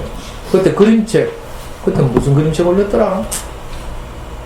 선인장 호텔, 또 오른발 왼발, 뭐 이런 그림책을 소개하면서 내 만난 이야기를 그때, 그 간증이지, 우리 교회 말하면 간증인데 그걸 써서 정말 감동적인 글들을 그 대구마면 카페에 올렸어. 그때 난리가 났거든요, 진짜. 대구마면에서 엄마들이 막, 그 정체성도 없고 막 이런 카페에서 희한한 글이 올라와가지고 난리가 났다니까. 쪽지가 수천 개 왔어, 수천 개. 실제로 오프라인으로 만나자는 요청이 쇄도했고요. 나도 그 선생님 만나고 싶다 해가지고 내가 코 껴가지고 몇 번 상담도 하고 뭐 이랬다니. 그때 이 엄마가 우리 목임 찾아왔잖아. 그 연구소 없을 때죠. 주말마다 목임 집에 놀러 왔어. 그래서 주말마다 그 애들이 내하고 카드게임하고, 요즘은 내가 애들하고 연구소에서 악가게 하는 거죠. 그때 대구하면서 3명인가 4명인가 엄마들이 주말마다 애들 데리고 왔어. 그때 이 꼬마가 초등학교 3학년이었거든. 연구소 와서 주말마다 카드게임 하고요. 그 중에 하나, 그때 5학년인가 4학년 애 하나는 내가 카드게임 하다가 지가 지잖아? 원카 같은 거 하다가 내한테 지잖아? 그럼 카드를 확 엎어본다. 그런 애들 있어. 3명이 있어요. 지금 다 고등학생이야. 하나는 고등 3, 하나는 고등 2학년, 하나는 고등 1학년.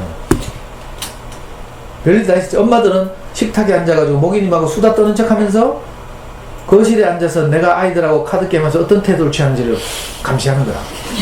저 인간이 기전만한가. 왜, 무슨 말인지 알겠어요?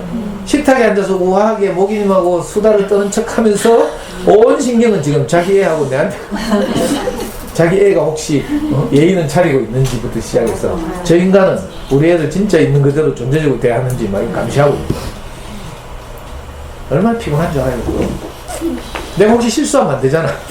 내 빡쳐가지고 거기서 뭐 욕이라도 한마디 하면 봐라, 그럴 줄 알았다 하면서 바로 떠나겠지, 이제. 그때 그 꼬마가 막내 그 초등학교에서 아이 셋 중에 하나가 3학년이었어. 얘는 엄마 아빠 어릴 때 이혼하고 이래가지고요, 뭐 하여튼 험한 인생을 살았어. 그 스트레스 많았겠지. 아빠는 몇 달에 한 번씩 가끔씩 보는데 아빠는 지금도 경제적으로 어려워서 그죠? 애한테 잘 못해주고 이래. 근데 이 아이가 모기님 집에 와서 그때 효성타운 있을 때인데 주말마다 놀았잖아요. 카드게임도 하고 뭐 오만 거 다 했어요. 요즘 여기 우리 연구소 애들하고 모기님 하는 루미큐브 이것도 하고요. 제가 미국 선교 갔다가 배워온 이상한 카드게임 있어. 뭐지? 골프 게임이라고. 그것도 가르쳐주고 막 이래가지고 했는데 애가 초등학교 3학년 애가 집으로 돌아가서 일기를 썼는데 뭐라고 쓴지 알아요?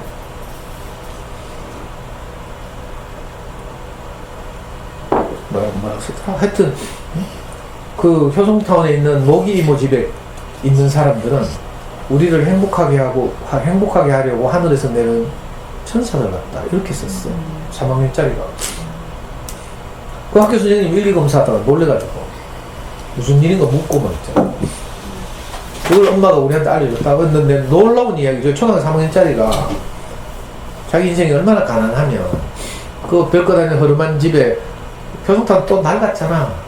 지금은 그때 여기 월성 2편 아닌가?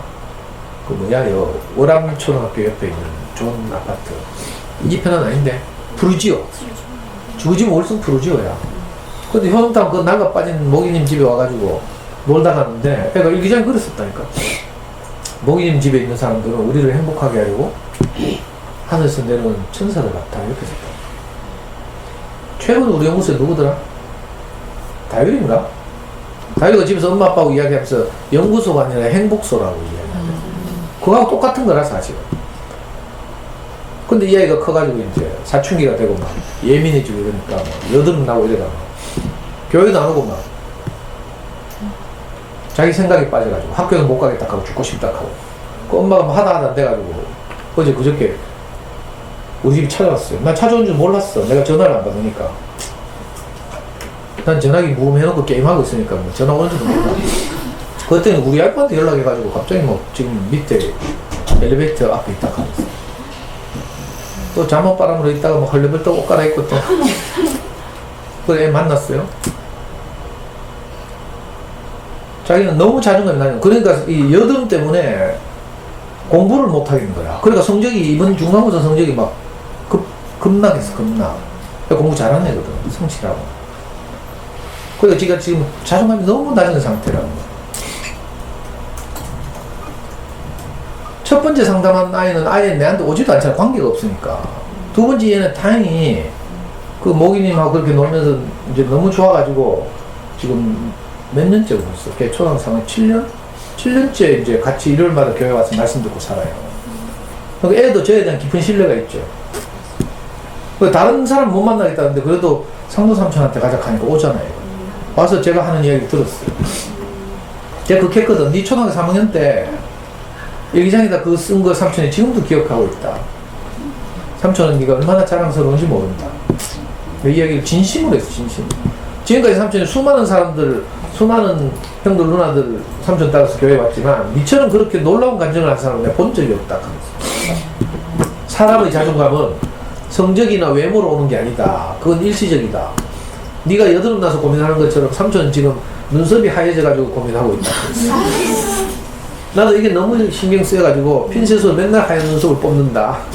그러면 더 난다. 이게 그 시기의 신체적 특성일 뿐이다. 네가 사춘기 여드름 나는 것은 시간이 너무 지나간다. 그건 어쩔 수 없는 것이고 그런 이야기 추구했죠. 근데 얘는 그걸 잠잠히 듣고 있다니까? 듣고 있더니 마지막으로 엄마한테 가대. 엄마 나 이제 일요일날 말씀 들으러 가야 되겠어. 뭘 들어야 사는 거죠. 자존감 어떻게 높아져요? 너는 부족하지 않다. 이 말을 자꾸 들어야 돼. 저도요 매일 들어야 돼요 사실. 근데 내 자존감이 자꾸 낮아지는 이유가 뭔지 알아요? 우리 모기님이 나를 막 쥐잡듯이 잡거든요. 뭐 못한다 하고 막 윽박 지르고 고함 지르고 이하니까 내가 자존감이 점점 낮아져. 저도 별 수 없어요.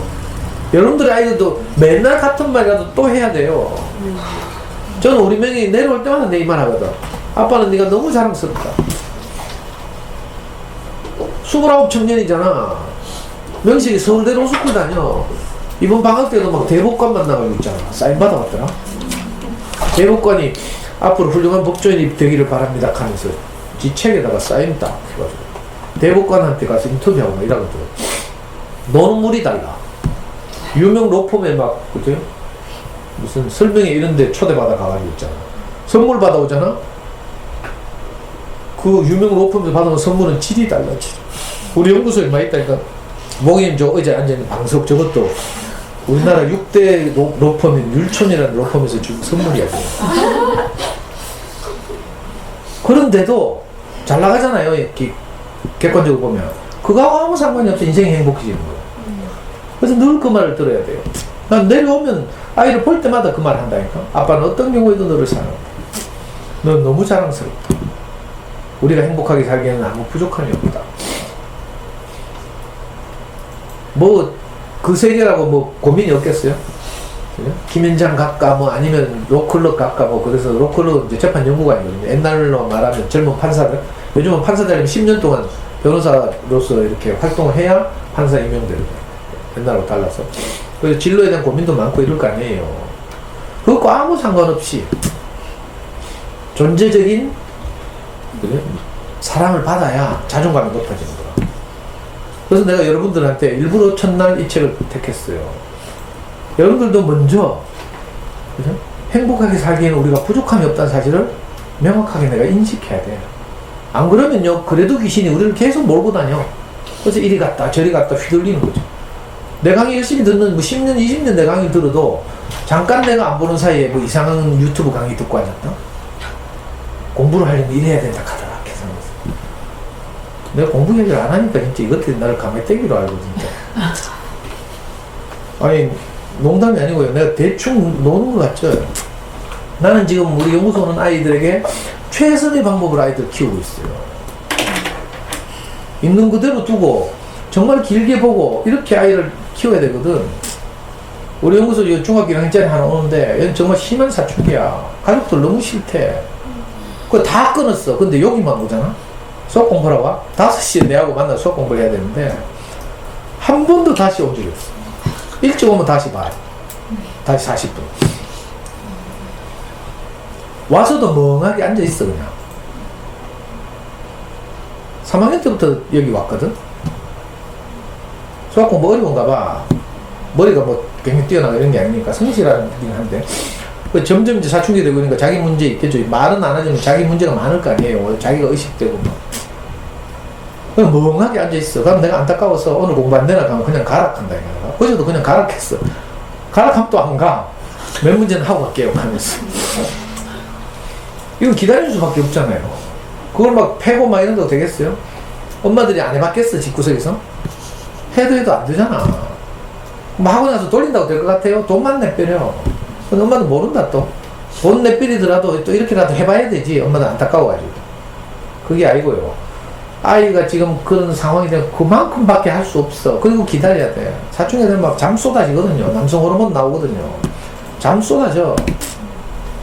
가고 뭐 성적 호기심이 많아. 우리 연구소 초등학교 5학년도 지금 야동 보고 돌아다니고 있죠. 그거 어쩔 수 없잖아. 그거 뭐 뭘로 막을 수 있는 줄 알아요? 안 돼. 그러니까 우리 안에 먼저 넉넉한 이 사랑이 와야 하죠. 이걸 이제 원어로 말하면 아가페적 사랑. 하나님이 사람을 얼마나 사랑하시는지. 그래서 내가 우리 아들한테 가장 많이 하는 성경 구절 중에 하나 그거라고 했어요. 여인이 어찌 자기 젖먹이는 자식을 잊겠으며 자기 태에서 낳은 아들을 잊어버리겠느냐. 근데 여기서 끝나면 좋은데 그게 아니고 한마디 더 붙어있어. 그런데 설령 그들은 그럴지라도 나는 너희를 잊지 않을 것이다. 이스라엘의 하나님이 이스라엘에게 한 약속이에요. 이게 사실은 우리한테 하는 약속이죠. 하나님이 사람에게 하는 약속이에요. 우리 육신적으로는 부모라도 그럴 수 있어. 부모라도 자식 버리기도 하잖아요. 형편이 되면 죽기도 하는데. 어떤 절망적인 상황이 되면 어떤 일이 벌어질지도 몰라. 그죠? 내가 최선 다해서 자식을 사랑한다고 하지만 그건 아가페적 사랑이 아니니까 어떤 경우에는 또 아이를 속상하게 하고 자존감을 낮출 수도 있고 이래요. 근데 우리 부모의 마음으로는 그럴지라도 설령 그들은 그럴지라도 나는 너희를 잊지 아니할 것이다. 이상 이 마음이 오면 내가 대하는 사람들에게 이 마음이 흘러간다니까. 저도 그래요. 저는 아무것도 아니지만 성격도 더럽고 뭐 부족하고 흠이 많지만 저게도 이 마음이 있어. 그러니까 내가 찾아오는 아이들에게 그 마음을 말하는 거죠.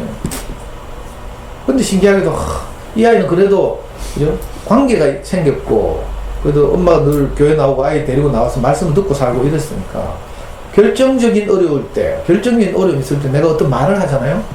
그러면 그 말이 아이한테 흘러가. 그래서 애가 바로 엄마 나 이러려고 이제 말씀드려야 되겠어요. 근데 이런 관계가 없으면요, 엄마들 혼자 힘으로는 이 마음을 아이한테 말하기가 진짜 어려워. 이게 되면 참 좋은데. 그래서 내가 여러분들한테 부탁하는 게 있는데요. 내가 늘 자주 말하는데, 풍년일 때 조심해야 돼요.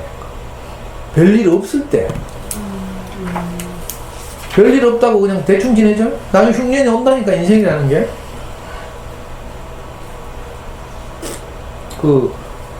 이스라엘의 그 유명한 네 번째 조상이 있죠. 요셉이라는 조상이 있어요. 어떻게 뭐 죽을 뻔 하다가 형에게 팔려가서 이집트에 가서 총리 대신이 됐잖아. 애니메이션 이집트 왕자. 그럼 나오죠. 이집트 왕자 1이 모세 이야기고 2가 요셉 이야기인데, 거기 보면요, 이 요셉이 이집트의 파라오 황제의 신임을 얻는 방법이 딱 하나밖에 없어요. 뭔지 알아요? 이집트가 풍년이 들었잖아. 온 이집트가 풍년이 들었어. 곡식이 남아돌아. 그래서 사람도 흥청방청 뭐 지금 남아도니까 남는 곡식 다 버렸어. 요셉이 한 일은 딱 하나밖에 없어요. 남아도는 곡식을 그냥 다 남들이 버린 거니까 다 모아가지고 창고에 딱 저장해 놓은 거야. 왠 줄 알아? 곧 흉년이 올 걸 아니까. 진짜 흉년이 왔어요. 7년 풍년 뒤에 7년 흉년이 왔다고 성경에 묘사되어 있어. 온 팔레스타인 지방이 다 흉년이 들어가지고 이집트 근처에 사는 사람들이 다 지금 굶어 죽게 생겼다. 이집트는 물론이고 이집트 근처에 있는 사람들 다. 그래가지고 어떻게 해요? 요셉 찾아오는 거야. 희한하죠? 그 요셉은요, 남이 버렸던 창고에 저장한 양식을 나눠주면서 대신 땅을 다 받았어. 그래가지고 온 이집트 주변 땅이 다 황제의 땅이 됐잖아. 파라오의 땅. 우리가 원리가 아주 간단해요. 내가 별일 없을 때 남들이 우습게 여기는 것을 소중히 여기서 내 곳간에 차곡차곡 모아놔야 돼요. 내가 평소에 그러니까 아무 일 없을 때 말씀을 잘 들어놔야 돼. 곧 흉년이 온다니까. 여러분들 아이들이 흉년은 언제겠어요? 사춘기 때지. 사춘기 전에도 뭐 왕따 당하고 이래가지고 어려운 것도 생기지만, 사춘기라는 절망적인 흉년이 곧 온다니까. 있을 수 없는 일들이 일어나요. 왜? 어느 날, 내가 나중에 어떤 그림책까지 또 수업할 텐데, 어느 날 아무 이유도 없이, 이런 그림책이 있어. 어느 날 아무 이유도 없이 내 아이한테, 이 소중한 아이한테 어떤 일이 찾아온다니까. 내가 협박하는 게 아니에요. 그래서 우리가 평소에 엄마들 자신의 인생을 만족해 하는 이런 말을 자꾸 들어줘야 되죠. 그래서 우리 아이들이 인생에 흉년이 왔을 때 내게 남은 양식을 어떻게 나눠줘야 되지. 이거 하면 최선이고. 너무 감사한 일이죠. 어떻게 내가 이렇게 아이한테, 내가 우리 아이한테 뿐만 아니죠, 나를 만나는 모든 사람들에게 이런 마음을 가지게 되는, 이게 너무 신기해요. 언제까지는 너를 사랑해. 이 말은 그냥 나오는 말이 아니에요, 사실은. 그냥 우리가 가지고 있는 이, 뭐, 인간적인 사랑, 가족적인 사랑, 이런 게 많이 있지만, 이게 전부 나에게 기초한 거죠. 내 생각에서 출발하는 거라. 그래서 왜 형제지간에, 부모 자식 간에도 원수되는 경우 많이 있죠. 왜? 내 생각을 기준으로, 내 요구나 기대를 기준으로 상대를 대하니까 그 사랑하는 가족과도 안 만나고, 명절 때 되면 뭐 요즘 해외여행 갔고 이렇게 하더라고. 그런 경우 생긴다니까. 너무 슬픈 일이죠.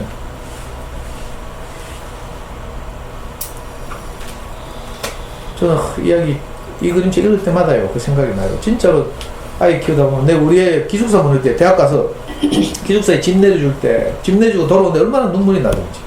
군대 가는 것도 아니라 좋은 명문대학 들어가가지고 기숙사에 집 내려오는데도 혼자서 이제 얘가 객지생활 해야 되고 생각하니까 뭐 눈물이 얼마나 쏟아지는지 몰랐어. 군대 갈 때 말할 것도 없고 철조망 붙잡고 내가 울었다 했죠.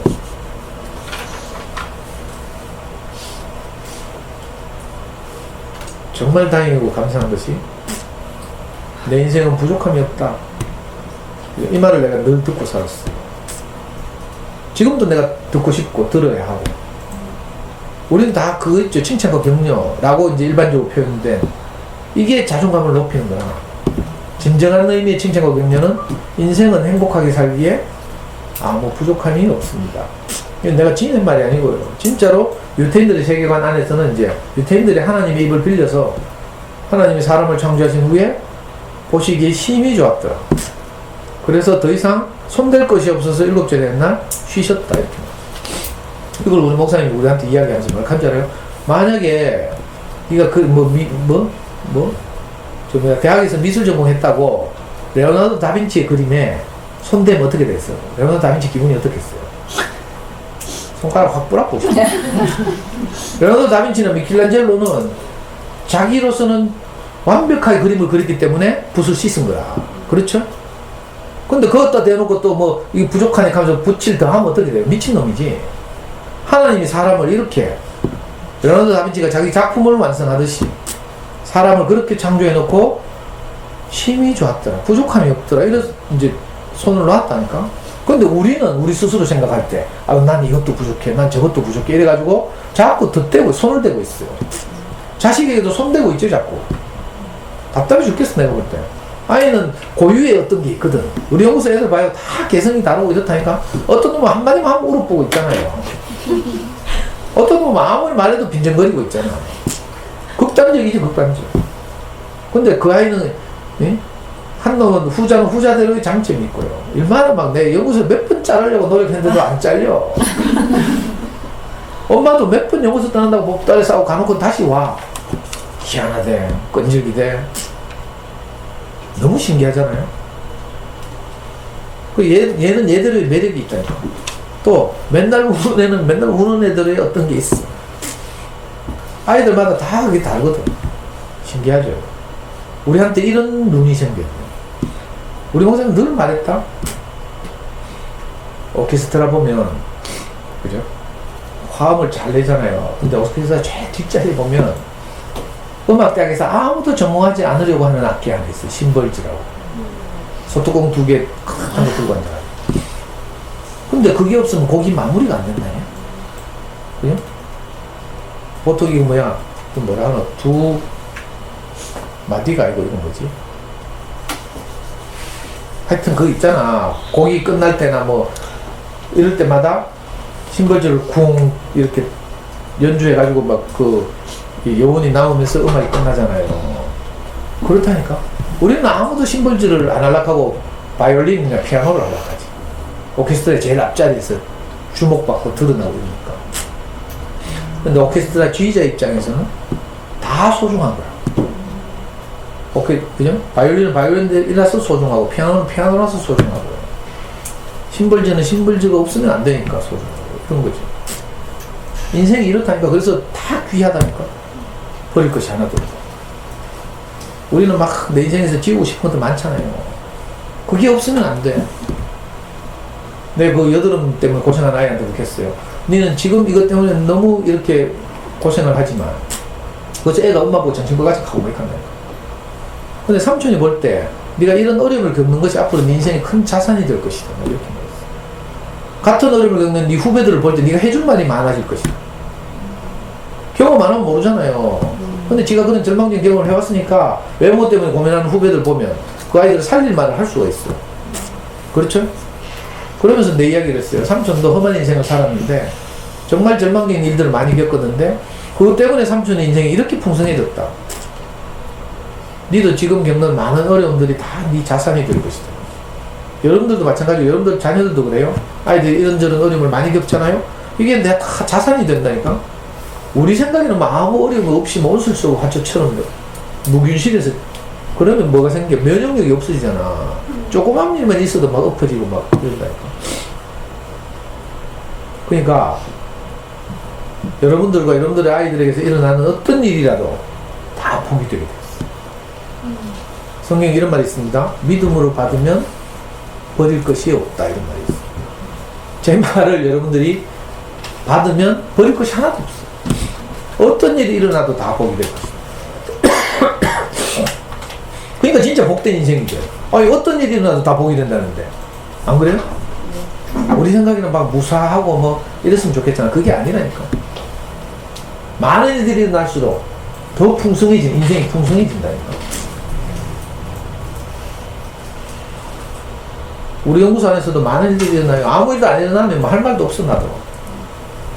근데 많은 일들이 일어나는데, 그게 우리를 더 풍성하게 하고, 재미있게 하고, 늘 새롭게 하고, 그러죠. 이런 마음으로 이제 아이들을, 이번 한 학기 동안도 잘 한번 키워봅시다.